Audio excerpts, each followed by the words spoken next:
안녕하십니까. 백야드 북리딩 책낭독의 브루스 리입니다. 오늘 두 번째 시간입니다. 낭독해 드릴 책의 이름은 신문기자입니다.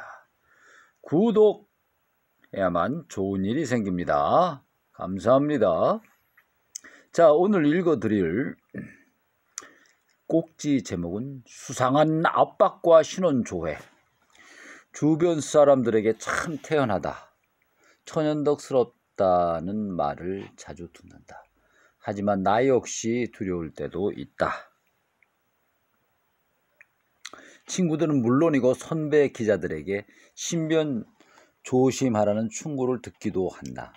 어떻게 해야 조심할 수 있나 싶지만 한편으로 더 당당해지는 기분이다. 나는 신문기자로서 당연한 일을 하고 있을 뿐 꺼림직한 일은 하지 않는다. 실은 2017년 여름부터 내 주변에서 미묘한 변화들이 생기기 시작했다. 내각 정보조사실이나 공안, 경찰이 나를 주시하기 시작했다는 이야기가 들려왔다.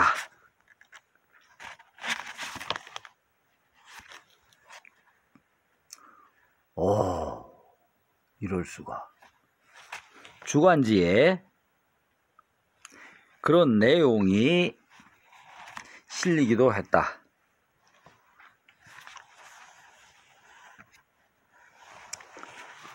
황당하겠군요. 자, 그들이 어떤 정보망을 갖고 있는지는 알 수 없다. 예를 들면 이런 식이다.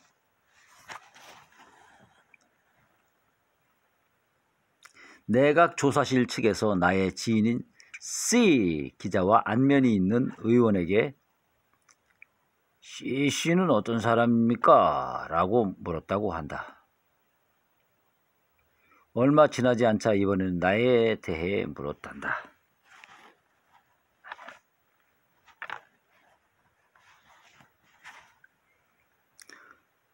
도쿄신문 모치즈키는 어떤 사람입니까? C 기자와 내가 접점에 있다는 것을 알고 그를 통해 나에 대한 정보를 얻으려 한 것이다. 내각조사실이나 공안경찰은 직접적으로 압박을 가하지는 않았지만 은연중에 지켜보고 있다는 메시지를 보내면서 심리적으로 압박해온다. 주로 이런 식으로 기자들을 압박한단다. 지저분한 방법이다. 하루는 회사 대표 번호로 전화가 걸려왔다. 모치즈키 바꿔! 충성스러운 정권 지지자가 내게 직접 큰 소리로 비난을 퍼부었다. 밤낮 가리지 않고 몇 번이고 전화를 걸어댔다. 어찌나 집요한지 회사도 위험하다고 판단했고 그 이후로 절대 나에게 전화를 바꿔주지 않는다. 자, 다음 꼭지 제목입니다. 이 기자들이라는 게 이런 은근한 압박감과 위험이 도사리고 있습니다. 자, 다음 꼭지 제목은 산케이 신문의 취재. 다른 신문사에서 불편한 기색을 보인 적도 있다. 7월의 어느 날 산케이 신문의 관저 담당 기자가 나에게 물을 것이 있다며 회사로 질문지를 보내왔다. 모치즈키, 잠깐! 사회부장이 건네준 쪽지에는 3개의 질문이 쓰여 있었다. 모두 스가 관방장관의 정례회견에 대한 것이었다. 모치즈키 기자는 주관적인 질문을 하고 있다고 생각하지는 않는가?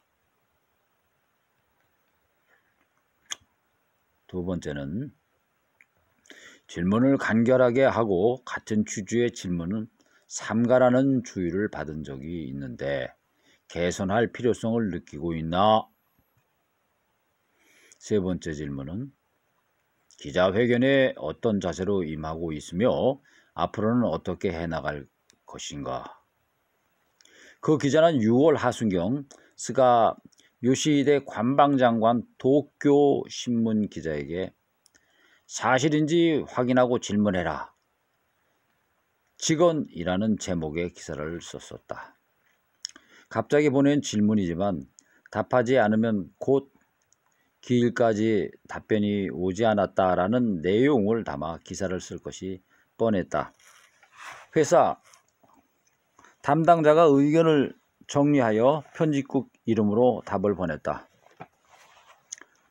직접 취재한 내용이나 여러 가지 자료들에 근거하여 질문하고 있습니다. 두 번째에 대한 답은 질문에 대해 명확한 답을 얻지 못한 경우에는 반복해서 질문하고 있습니다. 세 번째 질문에 대한 답은 이렇습니다. 국민이 궁금해하는 것을 묻겠다는 생각으로 기자회견에 임하고 있습니다. 스가 장관을 방불케 할 만큼 무뚝뚝한 나의 답변은 예상대로 며칠 후 산케이 신문 인터넷 기사에 게재되었다. 나를 마치 악당 취급하는 제목을 보고 울컥 화가 치밀었다. 도쿄신문 사회부 기자가 야당 의원처럼 되풀이하는 질문 때문에 관방장관 회견이 엉망이 되고 있다.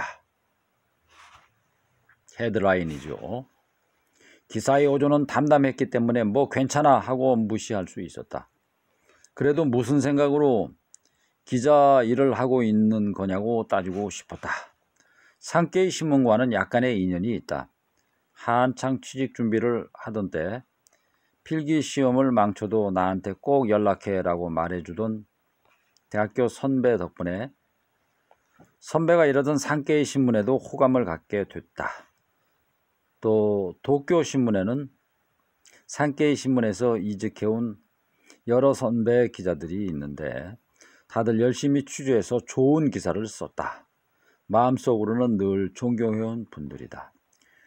관방장관 입장에서 같은 기자를 비판하는 기사를 쓸 게 아니라 한 명의 기자로서 장관에게 질문하고 돌아온 답변을 바탕으로 기사를 써주기를 진심으로 바라고 있다.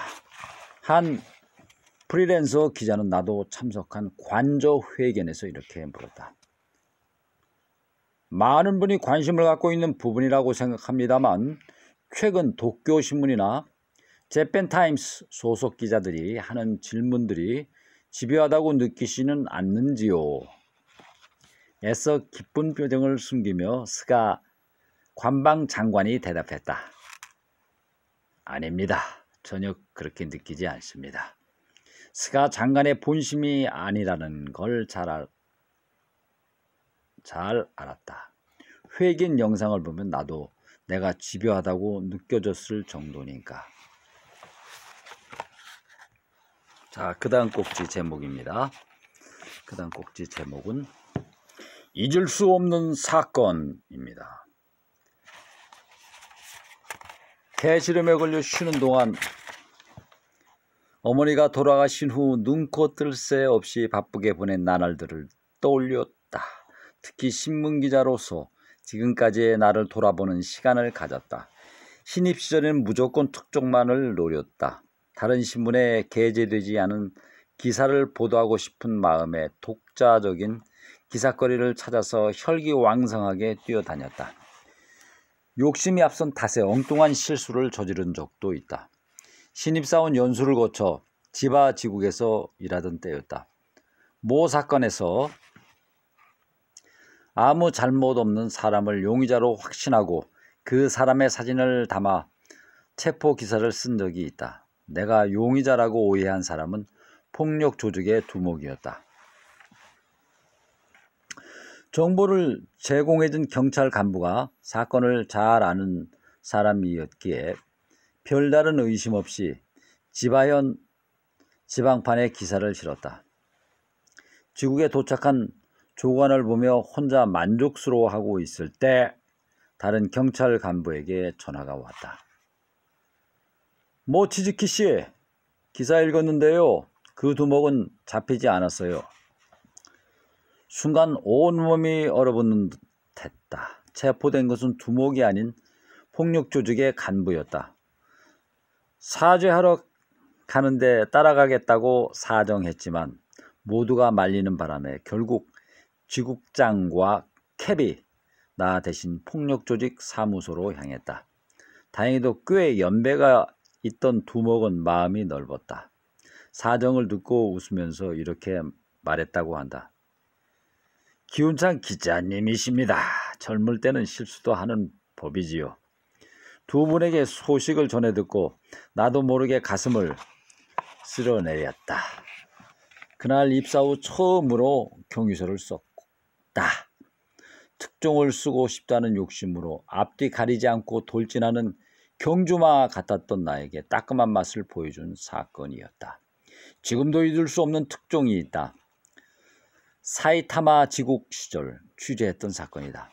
총도법, 총포, 도검류 소지 등 단속법, 총도법 위반으로 체포 및 구금된 폭력 조직의 두목과 당시 그 사건 취조를 담당했던 사이타마지검 구마가야 지부의 구니이 히로키 검사 사이에 뒷거래를 포착하여 지면에 보도했다. 검사 자격이 의심될 만큼 상식을 벗어난 행동이었다. 취조실 안에서 성립된 뒷거래를 요약하면 다음과 같다. 폭력조직 두목이 총독법 위반으로 지명수배 중이던 조직원에게 전화를 건다. 폭력조직 두목은 그 조직원에게 숨겨두었던 권총을 다른 장소로 옮기라고 지시한다. 미리 대기에 있던 경찰이 그를 체포한다. 자, 이런 순서로 일이 진행이 됐군요. 총을 숨긴 장소를 고백하고 싶지 않았던 폭력조직 두목과 지명수배범을 체포하고 싶어 했던 사이타마지검 및 현경이 입을 맞춘 것이다. 검사와 경찰 측은 권총을 압수하는 성과까지 달성할 수 있었다. 이처럼 당국과 용의자 모두 이익을 얻는 쪽으로 사건을 날조하는 것은 쇼와 시대에 자주 이루어졌던 수법이다. 최근에는 검찰 내에서도 이 악습을 끊어내려는 움직임이 많아지고 있다. 그런데도 군의 검사는 취조실 안에서 용의자가 지명수배범에게 전화를 거는 전대미문의 행위를 눈감아 주었다. 실적을 위해 그런 짓까지 하다니 충격적이었다. 그 전까지는 검사라는 직업에 호감을 갖고 있었다. 많은 검사가 긍지와 사명을 갖고 권력과 대치한다. 그들의 방에서는 세파에 흔들리지 않는 공기가 흐르는 듯했다. 사법시험과 경력시험이라는 높은 장벽을 뛰어넘은 매우 우수한 인재들이다. 군이 씨는 그 중에서도 잘 나가는 검사였다. 기무라 타쿠야가 주연을 맡았던 드라마 히로 속 정의로운 검사의 실사판이라는 평가를 받기도 했다. 그래서 더더욱 군이 씨의 수사 수법을 쉽사리 믿을 수 없었다. 군의 검사를 절대로 용서할 수 없다고 분노한 검사나 사무관들이 많았다. 취재를 반복하면서 꼼꼼히 진위를 확인한 후 그 목소리를 담아 기사를 썼다. 도쿄신문 보도를 보고 도쿄고등검찰청과 사이타마 지방검찰청이 내부조사에 착수했지만 결과적으로 위법 행위는 없었다고 판단했다. 군이 씨는 검찰총장에게 구도로만 주의를 받았을 뿐 그 어떤 징계 처분도 받지 않았다. 군의 검사는 원래 사이타마 지검을 거쳐 도쿄지검 특수부로 승진할 예정이었다고 한다. 승진에는 무리가 있다고 보류되었지만 시간이 흘러 그는 오사카지검 특수부에서 근무하게 된다. 그리고 그때 군이 씨 이름이 또 한 번 크게 보도된다. 무라키 씨 사건이라고 하면 기억하는 분도 많을 것이다.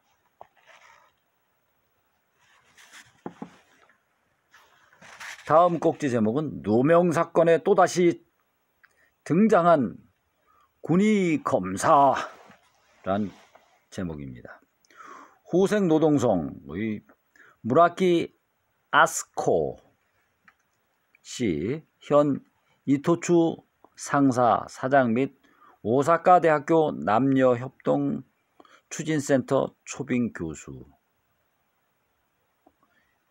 이 사람이 오사카지검 특수부에서 공문서 위조와 행사 혐의로 체포 및 기소되었다. 하지만 그 후 검사가 증거를 조작한 사실이 밝혀졌다. 무라카 씨는 오사카 지방법원 1심에서 무죄 판결을 받았고 오사카 지검이 항소권을 포기하면서 무죄 판결이 확정됐다. 무라키 씨가 누명을 썼다는 사실이 밝혀지던 날 밤 증거를 조작한 마에다 스네히코 주임검사가 증거인멸 혐의로 체포되었다. 상사였던 오스보 히로미치 오사카지검 전 특수부장, 사가모토 아키 특수부 부부장도 범인은닉 혐의로 체포되었다. 당시 검찰총장이었던 오바야시 히로시 씨가 책임의 일환으로 취임한 지 6개월 만에 사퇴했다.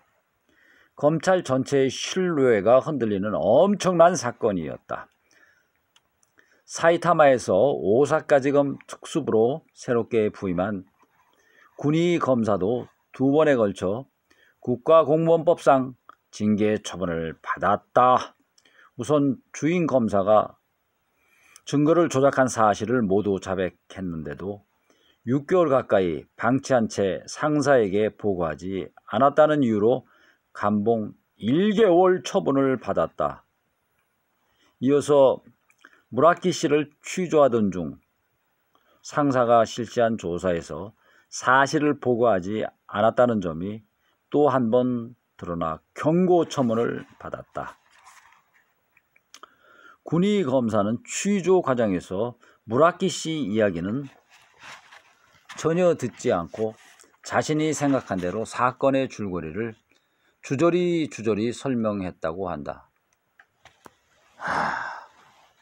검사가 이렇게도 됩니까? 사실과 완전히 다른 조서를 작성한 후 서명을 재촉했다는 사실도 후에 주간 아사히 보도를 통해 드러났다. 헐.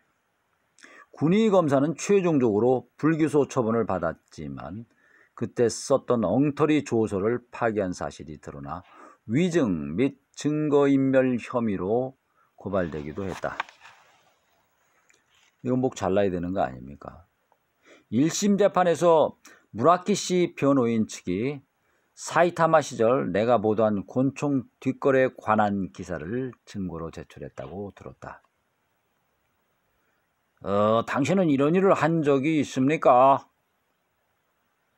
그 기사는 날조되었습니다. 군의 검사의 비상식적인 취조가 낱낱이 밝혀졌다. 당시 사회부 사법 담당으로 복귀해 있던 나는 검찰청 간부에게 이런 말을 들었다. 처음 자네가 기사를 썼을 때 제대로 된 처벌을 했다면 적어도 군의 검사가 특수부로 가는 건 막을 수 있었을 텐데 그랬다면 이런 일도 없었을 거고 말이야. 실제로 사이타마 지방검찰청의 2인자인 차석 검사는 군의 검사의 뒷거래 사실이 밝혀졌을 때 몹시 화내며 이렇게 말했다. 누가 뭐래도 이건 너무했지. 틀림없이 처벌 받을 거야. 그러나 앞서 언급했듯이 군의 검사는 검찰총장에게 구도로만 주의를 받았을 뿐 실질적인 문책을 받지 않았다. 다음 꼭지 제목은 일치련 사건에서 맺은 인연. 이 놀라운 솜방망이 처분이 지난 2004년 취재했던 일치련 사건과 관련이 있다는 사실을 나중에 알게 됐다. 나를 포함해 도쿄신문 취재기자 3명을 조사했던 도쿄지검 특수부 간부는 그 이후 대검찰청 형사부장을 거쳐 도쿄지검의 차석검사로 승진하며 탄탄대로를 달렸다. 바로 그 간부가 사이타마에서 군의검사의 뒷거래를 보도한 내 기사를 읽고 순간 분노하며 이렇게 말했다고 한다. 또 모치즈키야, 절대로 군의검사를 처벌을 해서는 안 돼. 다른 도쿄지검 간부에게는 또 이런 말을 들었다. 자네가 보도한 사이타마 사건은 다른 신문들이 후속 취재를 하지 않았기 때문에 조용히 지나갈 수 있었어. 검찰청 내에서는 또 모치즈키가 썼어. 절대 처벌하지 마 하는 의견과 검사의 이런 짓거리를 용서해서는 안 된다, 처벌해라 하는 의견으로 나뉘었는데 나는 처벌하지 않기로 결정했다. 검찰청은 대단히 시끄러웠단다. 특수부는 결국 내가 어떻게 우회 헌금 리스트를 입수했는지 알아내지 못했다. 짝짝짝. 끝내 입을 열지 않은 나에 대한 원망이 컸을 것이다. 일치련 사건 조사 당시 진짜 목표는 이틀에 걸쳐 취조한 나였다는 사실이 완전히 드러났다. 역시 그랬구나 하는 생각이 들면서 넌덜머리가 났다. 그 기분을 이해하지 못하는 바는 아니지만 처벌해야 한다는 목소리를 무시하면서까지 내가 쓴 기사라고 사건을 덮어야 했을까? 사이타마에서 썼던 그 기사가 생각만큼 큰 영향을 미치지 못하고 결국 군의검사는 2번 모두 불기소 처분을 받은 것은 지금도 유감스럽다. 만약 그때 군의검사가 오사카지검 특수부로 부임하지만 않았었어도 무라키 아스코 전 사무차관 사건의 증거를 날조하다가 체포되는 일은 없었을 것이다. 자, 다음 꼭지 제목은 숨겨진 진실을 밝힌 뒤입니다. 조금 길어져 버렸다. 사이타마 사건이 내게 가장 깊은 인상을 남긴 이유는 2가지이다. 우선 취재원이 알리려 하지 않는, 가능하면 감추고 싶어하는 스캔들을 탐사 보도를 통해 폭로한 점이다. 앞서 말했듯이 나는 경찰이나 검찰 등 권력자들이 감추고자 하는 것을 드러내는 일을 사명으로 삼아왔다. 대단합니다. 지바지국 시절 감식반 형사가 해주었던 정보를 이야기할 건지 말 건지는 기자가 얼마만큼 열정을 가졌는지에 달려서 라는 말을 되새기며 취재에 임해왔다. 내가 처음부터 취재한 사건이 더욱 큰 문제로 확대되었기 때문에 개인적으로도 인상 깊게 남아있다. 또 이 사건을 계기로 특종에 대한 생각이 바뀌었다. 기사를 쓴 직후 다른 기자에게 이런 말을 들었다. 만약 아사히 신문이 보도했다면 달랐을지도 몰라. 다른 신문의 특종이 보도되면 보통은 진위를 확인한 후 후속 취재를 진행한다. 그러나 같은 석간신문 중에서 후속 취재를 했던 곳은 아사히 신문뿐이었다. 모든 신문이 이 사건의 뒤를 쫓았다면 분명 더 큰 주목을 받았을 것이다. 엄격한 비판 여론이 형성되면서 최소한 검찰총장의 주의 정도로 끝나지는 않았을 것이다. 그렇군요. 대단합니다. 물론 신문기자라면 누구나 특종을 원한다. 그럼에도 시대의 변화에 민감하게 대응해야 한다는 생각이 들었다. 만약 지금의 내가 우회 헌금 국회의원 리스트를 입수한다면 물론 있는 그대로 다 알리지는 않겠지만 내 나름대로 인맥을 쌓으던 다른 기자들과 정보를 공유할 것이다. 단독보다는 여러 매체에서 다양한 방향으로 의혹을 제기하는 것이 더욱 효과적이기 때문이다. 럭비의 스크럼 같은 것이다. 종이와 전파, 신문과 잡지라는 벽을 넘어서 상황에 따라 다양한 미디어가 수평적으로 연대해야 한다는 생각이 들었다. 이 생각은 아베 정권이 출범한 이후 더욱 강해지고 있다. 자, 그 다음 꼭지 제목 간단하게 읽어보도록 하겠습니다. 더 넓은 곳으로 란 꼭지의 제목입니다. 작년 무기 수출에 대한 2권의 책을 출간한 이후 여기저기서 강연을 하게 됐다. 기사만 쓰던 때는 해보지 못한 일이다. 나의 중심은 신문이지만 여러 채널을 통해 메시지를 전달할 필요가 있다고 느꼈다. 자, 그렇겠죠. 중략입니다. 최근에는 취재 의뢰도 받았다. TV와 라디오, 주간지, 여성잡지, 인터넷 TV 등 여러 가지 매체를 통해 내 생각을 전하고 있다. 우리 회사의 신문을 읽지 않는 독자들에게도 어떻게 해서든 지금의 정치가 가진 문제점을 전하고 싶기 때문이다.